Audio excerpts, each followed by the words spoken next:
एक बार फिर से आप सभी का स्वागत है हिंदी आंगन में। नमस्कार दोस्तों, आज हम लोग बात करने वाले हैं नेट के रिज़ल्ट के विषय में।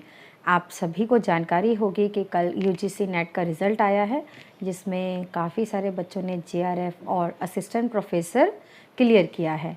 तो आप सभी को जानकर हर्ष होगा कि उनमें से एक मैं भी हूँ, यानी मेरा भी असिस्टेंट प्रोफेसर के लिए क्लियर हो चुका है।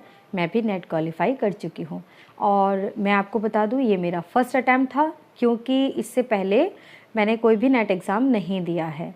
तो फर्स्ट अटैम्प्ट था, मेरा अनुभव था, मुझे बहुत अच्छा लगा और वही अनुभव मैं आपसे शेयर करने जा रही हूँ यहाँ पर इस वीडियो में कि जब मैंने एग्ज़ाम देखा वहाँ पर तो मुझे क्वेश्चंस कैसे लगे। मैंने आपको एक दो वीडियोस में पहले भी बताया था कि रामचंद्र शुक्ल की बुक से काफ़ी पंक्तियाँ बनी थी और जो आलोचनात्मक पुस्तक पूछी गई थी वो भी देखिए रामचंद्र शुक्ल से पूछी गई थी। जबकि आप लोग इतने सारे निबंधात्मक पुस्तकें पढ़ते हैं और आलोचनाएं पढ़ते हैं, लेकिन रामचंद्र शुक्ल पर लिखी आलोचनाएं मुझे लगता है बहुत कम बच्चे ही पढ़ते हैं। तो इस तरह के प्रश्नों का संकलन वहाँ पे किया गया था, कुछ हटके था।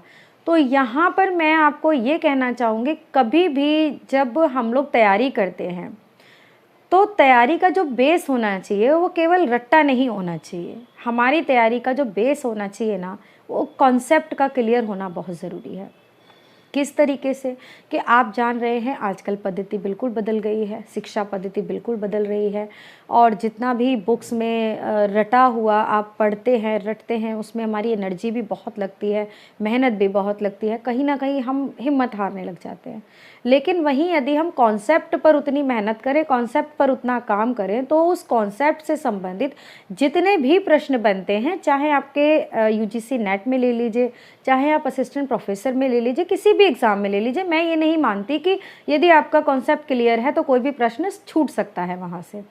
सबसे पहले हमें अपनी जो भी रचनाएं हैं, मैंने कल भी आपको उस वीडियो में बताया था कि किस तरह सिलेबस को डिवाइड करना है। तो उस तरह जब हमने सिलेबस को डिवाइड किया है तो छोटे छोटे पार्ट्स में उसको ले करके उन पार्ट्स को हम क्या करते हैं ना, जितनी भी रचनाएं हैं उनसे संबंधित बेसिक जानकारी, मैंने कल भी आपको बोला, बार बार यही कहूँगी, बेसिक जानकारी बहुत ज़्यादा ज़रूरी है। जब तक बेसिक जानकारी नहीं होगी हम क्वेश्चन को अटैम्प्ट नहीं कर पाएंगे। दूसरी बात मैं यहाँ पर आपको ये भी बताना चाहूँगी, अभी का जो नेट एग्ज़ाम आया था वो हमारी बुद्धि विवेक पर आधारित था। तो हमारा विवेक काफ़ी विस्तृत होना चाहिए और वो तभी हो सकता है जब हम अधिक से अधिक पढ़ें, अधिक से अधिक रीडिंग बेस्ड पढ़ें। ऐसा नहीं है कि शॉर्टकट आप रचनाओं को याद कर रहे हो और केवल उन्हीं से काम चल जाएगा। तो मेरा कहने का बस ये मतलब है कि सबसे पहले हमें हिंदी साहित्य को पूरा विस्तृत पढ़ना चाहिए। जितनी हमारी किताबें हैं, एटलीस्ट कम से कम रामचंद्र शुक्ल और नगेंद्र को तो हमें पढ़ना ही पढ़ना है। फिर उसके बाद आपने जब एक बार पढ़ लिया, उसके बाद आपको वो सब पढ़ के तब आप शॉर्टकट की तरफ जा सकते हैं, क्योंकि पढ़ने के बाद हमें वो चीज़ें याद नहीं हो पाती हैं। तब हम याद करने के लिए उसका सहारा ले सकते हैं, तब हम नोट्स उठा सकते हैं। जैसे आपकी सरस्वती गोविंद पांडे है और पुनीत राय की बुक है, वो भी बहुत अच्छी है।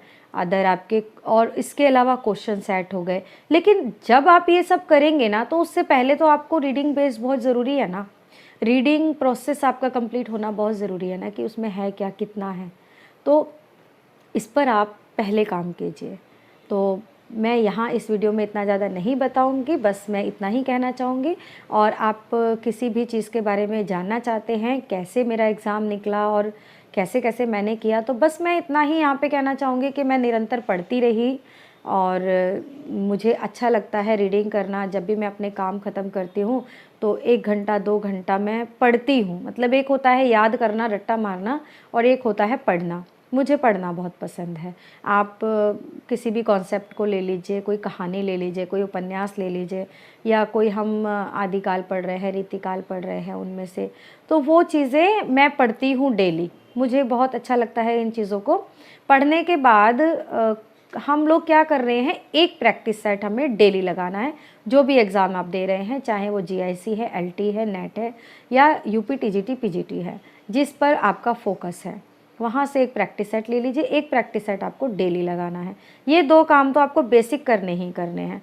तीसरे काम में आपको क्या करना है कि जो कॉन्सेप्ट हमारा बहुत ज़्यादा वीक है, देखिए मैं समझती हूँ कि सबसे ज़्यादा हमारी चीज़ें छूटती हैं। एक तो जो सभाएं होती हैं, जो पत्रिकाएं होती हैं या छोटी छोटी विधाएं हैं, वहाँ छूटता है।